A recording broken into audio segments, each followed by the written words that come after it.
Hey, get back here. So, EA went through a gameplay deep dive, Kralo and Clint, and then they put out this Gridiron Notes. I'll put both the Twitch stream and the Gridiron Notes in the description below so you can see for yourself. Otherwise, we're going to go through and analyze it. I'm going to give my thoughts on them, what still I need to see out of gameplay. Up first, the beta. Now, I did a video yesterday showing the forums and how it's going live. Sadly, they did put up something. No, you can't post or stream or make content on the beta and the gameplay there. Sadly, I don't understand the real reason is like they don't want us to not buy the game in the fall and saying like, hey, if you get the beta, you're gonna show some of the flaws. But like the game launch is flawed as it is. I think like people understand what a beta is nowadays, like unfinished, and I think it's okay for them to kind of like show that. I think it brings hype, brings excitement to the game. But I've made this argument plenty of times. EA ain't listening. They're not changing their ways. Sadly, the bureaucracy wins and the smartness does not. So we can't make gameplay footage on the beta. We can't break it down. We can't get more eyes on it. And it's really kind of sad for both content creators. I think the audience, I think you people, sorry, that want to watch it. But I don't know. EA is EAing it. So anyways, let's go through the things that they said. Like, other than the beta disappointment and it not being today, they said they had to delay it for a couple reasons. Very exciting. Awesome changes that we're seeing. Actually makes me super excited about 21. And then I have a list of things that I also want to see that they also kind of looked at based off some of my shit from the past that was problems in the game. So, all right, let's look at it. On what they fixed. Run defense. All right, I'm not going to read through this point by point, but I'm going to go kind of through the gist and then my thoughts. All right, run defense. They fixed the force defenders between their alignment, between their upfield get-off. So it's basically what I've been saying this whole past year. Actually, for a little bit, like in 18, I think we had issues with force defenders too. So force defenders, they made them do their job. Wow, where have you guys heard that before? Force defenders were a problem. They're solving them. Hopefully. So we're going to look at force defenders. That's awesome. They also talked about the hammer and fill players, aka like the backside pursuit people will be a little bit more conservative or wider and it won't get kind of lost in the shuffle as much. So that's awesome. We'll see how they fill those cutback lanes to basically stop running backs from, just basically faking outside, going inside, and taking off for like 5 yards, 7 yards a pop.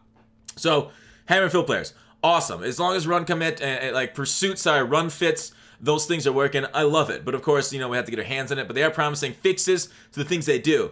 The wider alignments. They have wild gap integrity versus having wing sets. I love it. Improved blocking interactions. Hell yes. Defenders have better anticipation of the ball carrier's movement by taking smarter angles. Hell yes. Hell yes. Hell yes. Hell yes. Everything that I've wanted to see from defenders, at least right from the get off from their assignments. I love that they took a look at that for the defense. Tackling improvements. They talked about that, and we talked about it a little bit on this channel before, and they're kind of like, here's what's happening this year. Here's the exciting things, the features. They break down. Defenders will now be much more aware when they're engaged in blocks near a ball carrier, and they were trigger tackle attempts for these engaged blocks inside the trenches. Kind of like Reach Elite last year, so they're kind of like taking it off the ability almost. We might have Reach Elite back, but they're kind of like smarter about trying to get off and make tackles. And in the open field against impact blocks, they'll try and get off and tackle the running back. Cool, instead of getting, sucked in and then just, gone from existence, right? Like, the offense line's like a black hole, and all of a sudden, you lost your whole entire defensive player because they don't know how to, dive for someone after they're engaged. Hit sticks and dive tackles have now been tuned to make them more accessible and functional, all of which come together in a new breakdown tackles, more intuitive ball carrier controls. We saw them talking about this. They break down and stop that stuff. We've seen the trailers for this, like Lamar. See how he kind of slowed him down and kind of got on and wrapped them up. So much better pursuit and angles, stuff like that. We went over that before. Location-based tackles is basically that reach for the flag stuff that we've done videos on. Basically, they're trying to reach out and get the first downs. I don't know if I haven't, but basically, yeah, right here. Reach for the goal line. All right. So what's cool about this is that it isn't a button. I mean, what buttons would be fine, but they say it's based off the in addition to abilities, defenders tackle and awareness rating compared to the ball carrier vision awareness rating for the ball carrier will drive the outcomes of these interactions dynamically. So location based is what Clint said: sideline, first down, pylon, goal line. That kind of stuff is where they're trying to do the reach stuff, trying to be more contextually aware of their spot. So actually play like real NFL players would and try and convert that first down if they're like third and inches, fourth and inches, and getting close to that thing. So very neat. It is a ratings based and not a button based. So I don't know. Do you guys like that or not? Let me know. I think it's fine, and I want to see how it plays out on the field, but it looks really neat and something that they've needed for years. Zone drop coach adjustment. The biggest bomb dropped on us. I love that. I think K-Mac talking about this before on a stream, that this is something that when he said it, I loved it, right? When he said that this is something that like maybe he thought was a good idea, and I'm like, hell yeah. So I think I parroted it too from after hearing it from him. But like, this is awesome, right? You can change the depth of your flat, hook, curl, and curl flat zone in increments of 5 yards up to a max of 30 yards from the line of scrimmage. So this should help take away crossers and corners that kind of get behind your guys. Now, 30 yards, it's a distance, and we'll see like what and if any, corners get over that number. And I think the biggest thing is, if we're going to roll out, will that guy stay at 30 yards? Or is he going to run to the quarterback, which was the main issue this year? So if they can stay that depth, that's cool. The only thing that Clint did say, if you turn this on, you can use the reset play option in the pre-play to turn them off. But like, if you turn it on, all match zone logic will be disabled in zone coverage plays while using the adjustments. So just know that you can't play palms, quarters, and have those adjustments on. Just an FYI. But if you have that, maybe you won't need those kind of matching stuff. But kind of cool that you can kind of set that and then also then reset it to go back and if you want to use match itself. They didn't talk about any match zone improvements, so I'd expect very similar to those things playing in 20. So there's some iffiness there on match coverages. So QB and passing improvements was something I was hoping to see a little bit more of. QB and passing improvements. With a more balanced run game comes more reliance on air attack to ensure all players have the tools they need to run more balanced offense, blah, blah, blah. All right, so throwing out of sacks.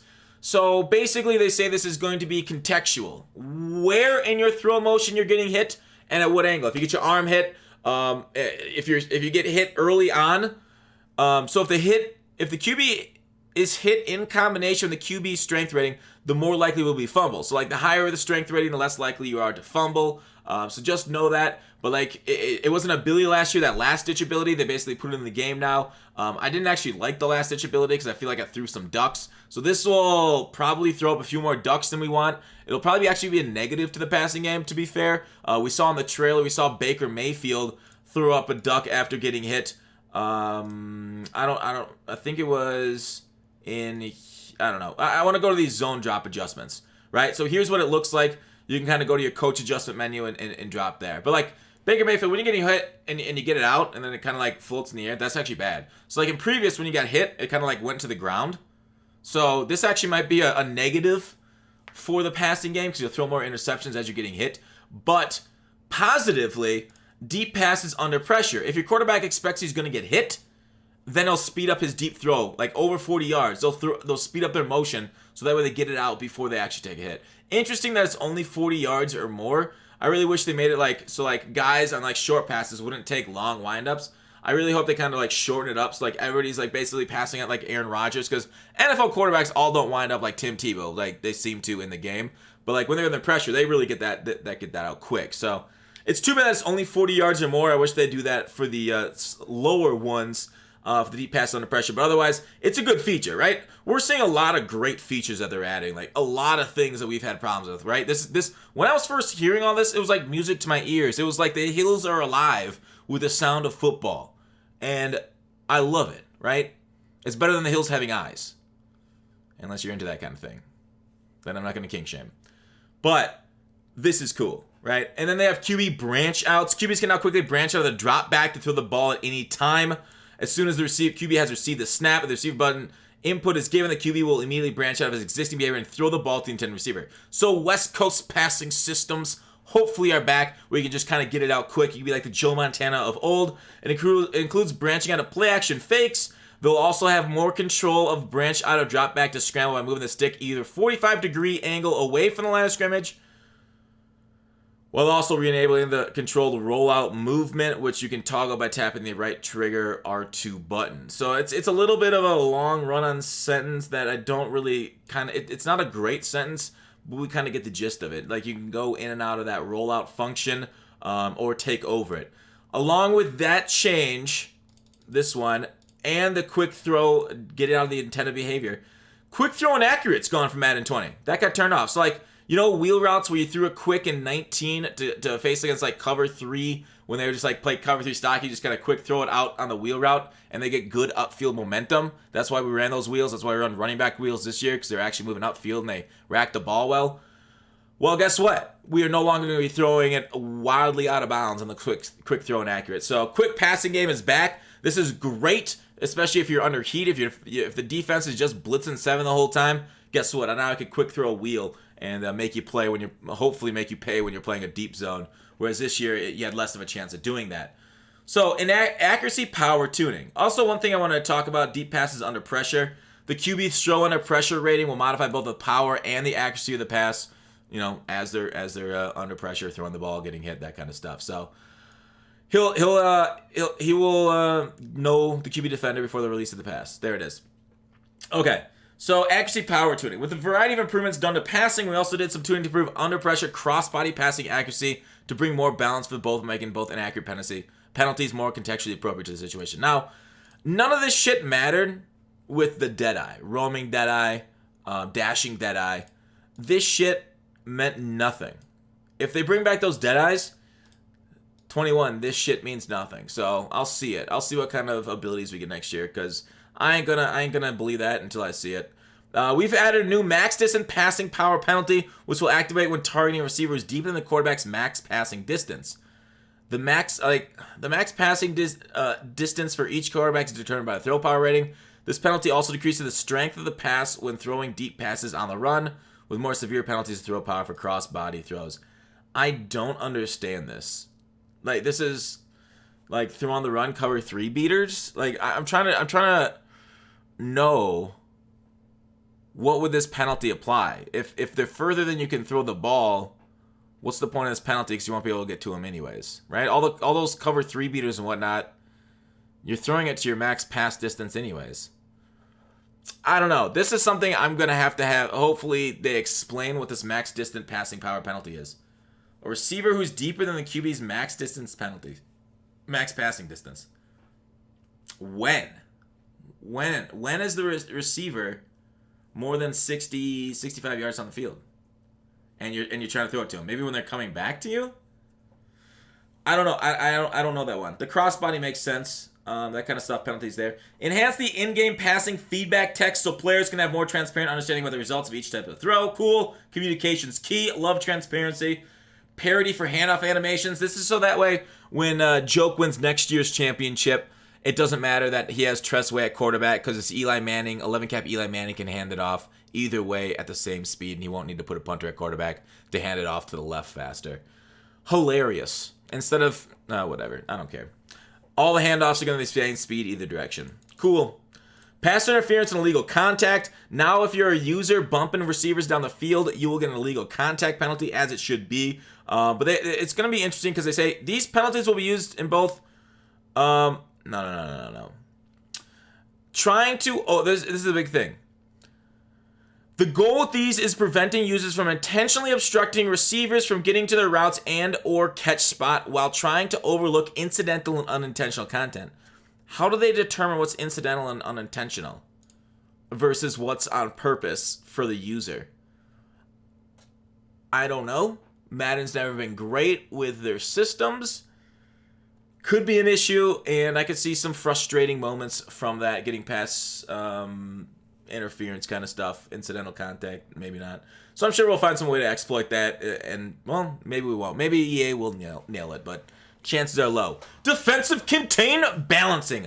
Love it. Contain blitzes, major fucking issues. So, contain blitz. We blitzing 7, blitzing 4 on 1-4-6, and your offensive tackle don't recognize a contain blocker out there. Like, so there's a defensive end here and a guy on the outside rushing. I've got a guard to my right. Do you think I should kick back a little bit and see the widest guy blitzing? Nah, let him go. Our quarterback can deal with that guy. He's just a DB, right?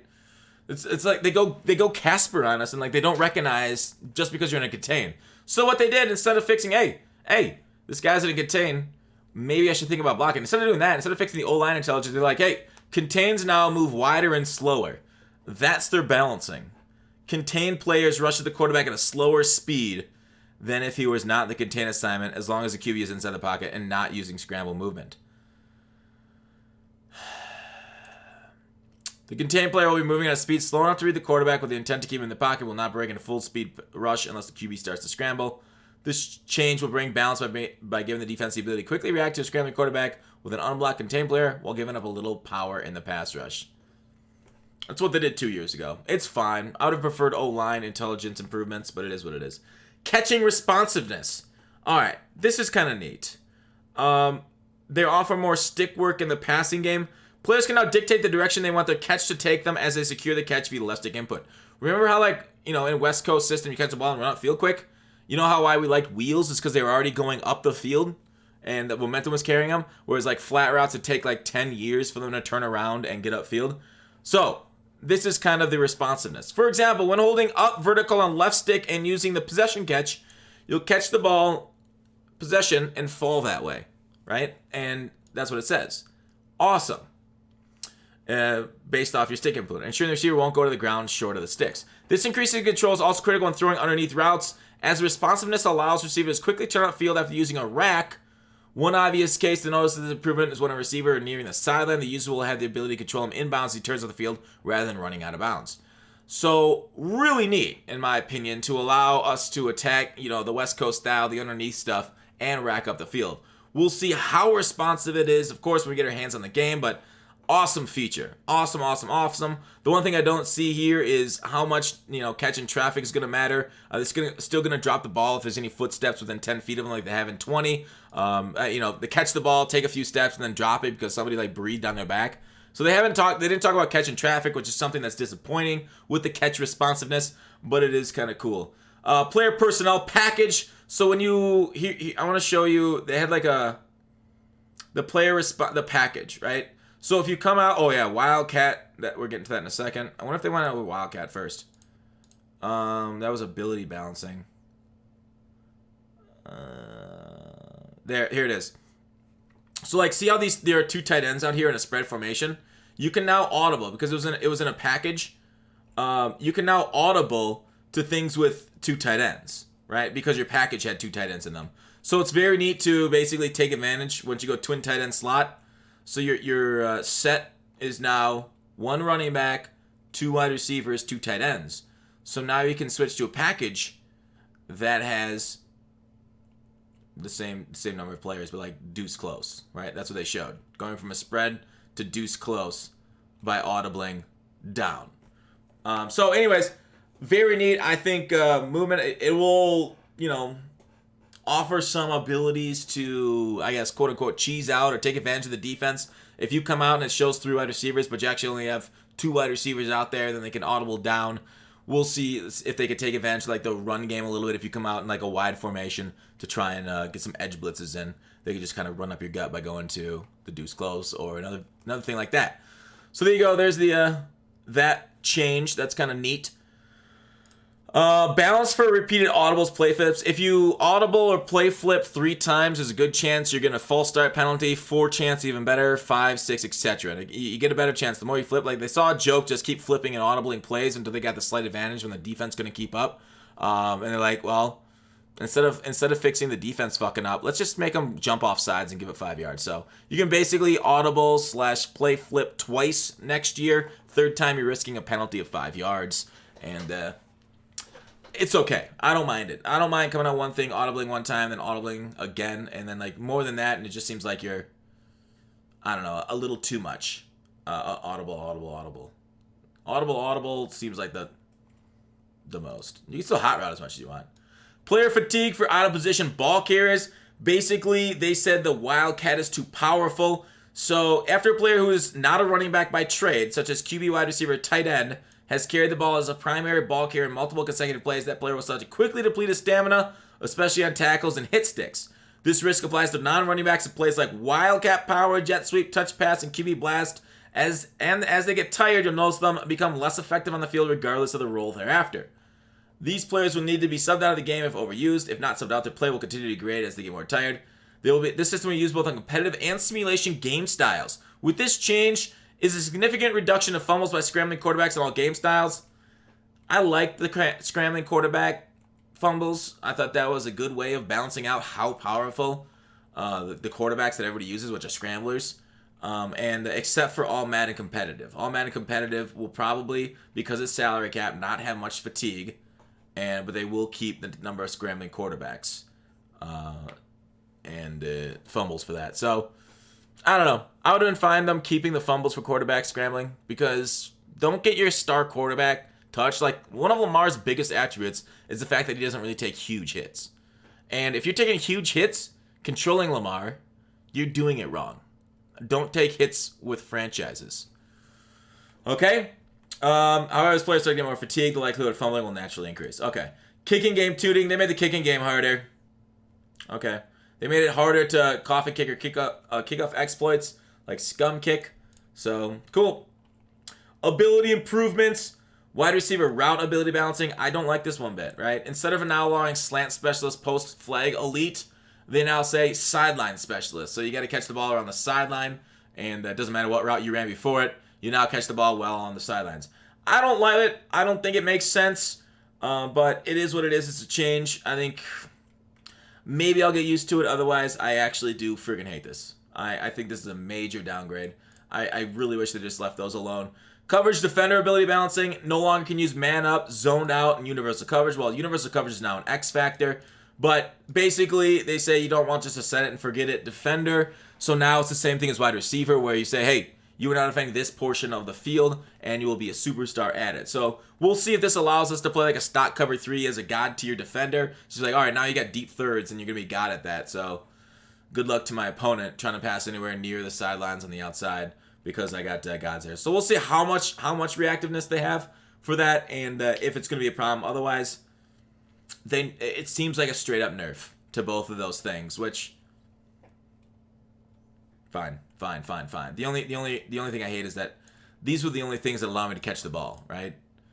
This was like route abilities allowed me to have a passing offense in Madden 20 because they catch the ball and then they hang on to it after taking a hit, and feels bad, man.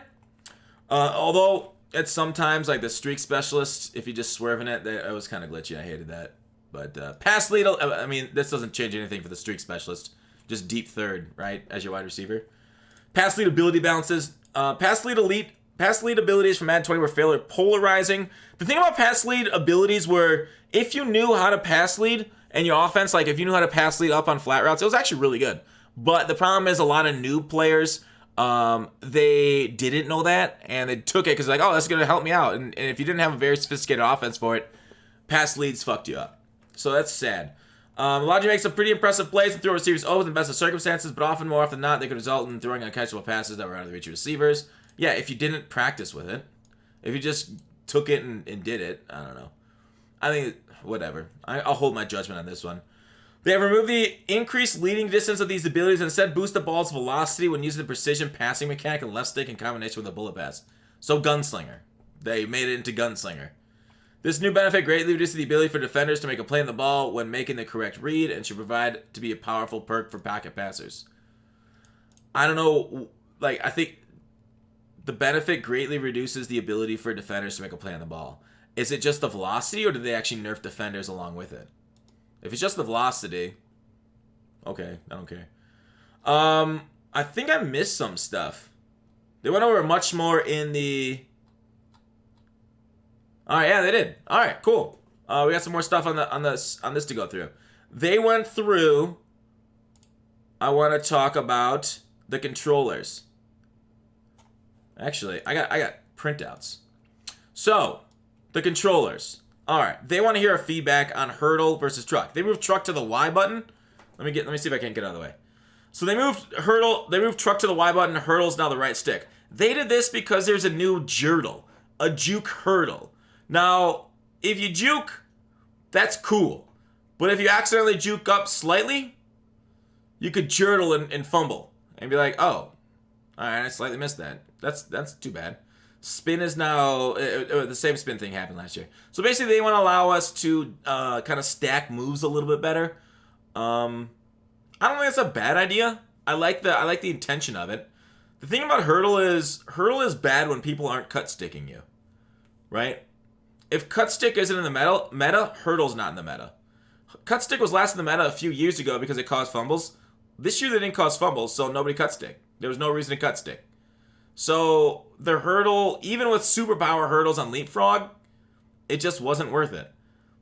I myself, I'm not gonna say it's worthless, because we'll see how much cut sticks matter. We'll see if the Jurtle is powerful or not. Dead leg now took over for like the stop, the back juke. So the back juke's gone in place of the dead leg. The dead leg's basically where you plant and then go the other way. I don't know.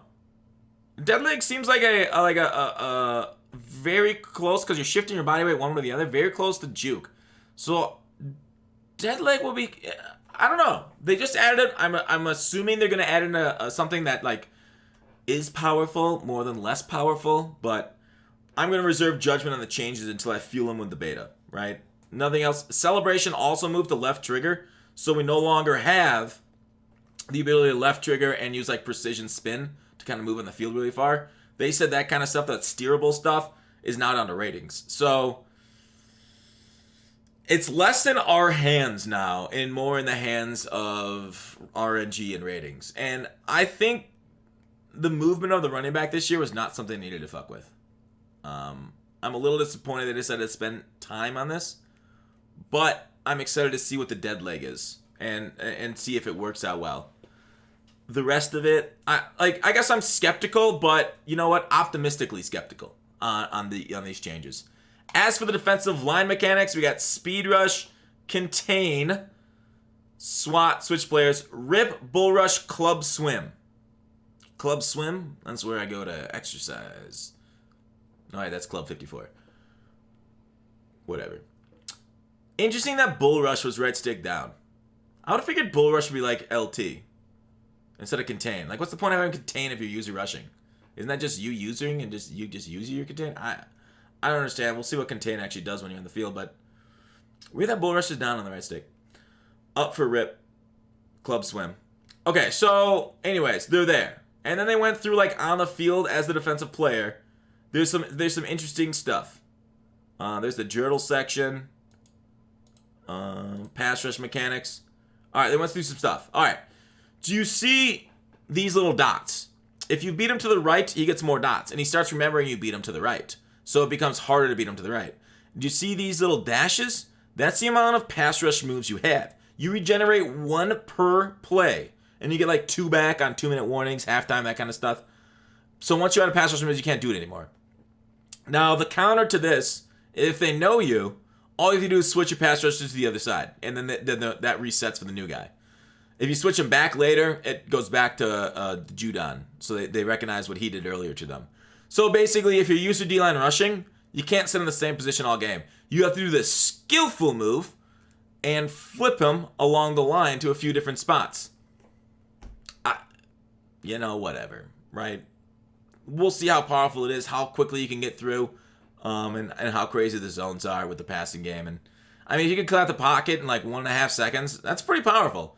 I mean, a lot of people did okay back in the day when that was viable until they nerfed it out. We don't really see D-line used anymore, but we'll see. I think identifier is going to be huge next year to recognize when they're going to come at you and get to you in 2 seconds or less, and when they're going to play back and use this guy. So definitely something that you want to look out for with that kind of stuff. I think a few of the things I think, let me look through my notes. I think I got everything.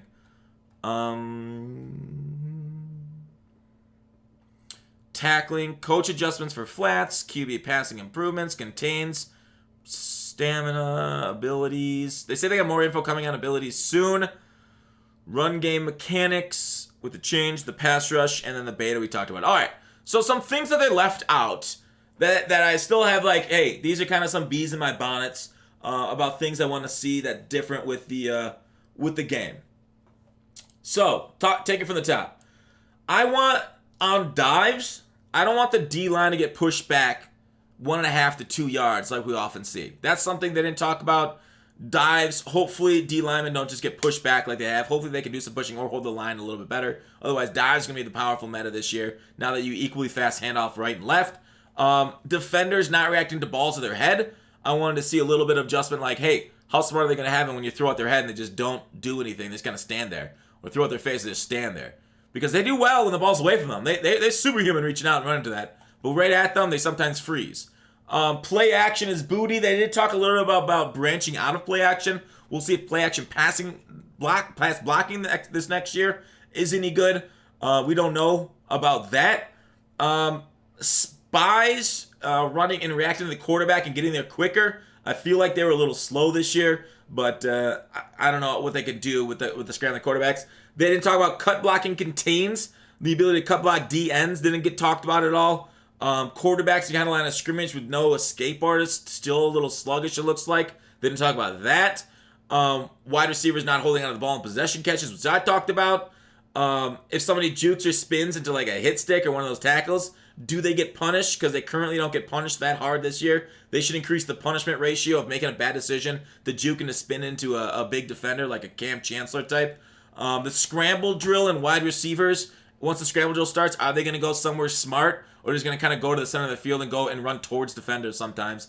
Are the defenders then going to be smart and trying to play them? They didn't talk anything about the scramble drill. And they didn't talk about wide receiver or downfield blocking and all. You know how they kind of just like give up their block and they just kind of like jog slowly down the field. So those are the things, right, of all the issues that they still haven't addressed and still that I'm going to look for when the beta comes. But the rest, otherwise, I mean, they knocked out probably like the top 6 issues, right? Corner routes and rollout corners. Now you can set your depth. Contain blitzes. They slowed down the contain guy. Not the greatest fix, but they did look at it, fixed it. They talked about...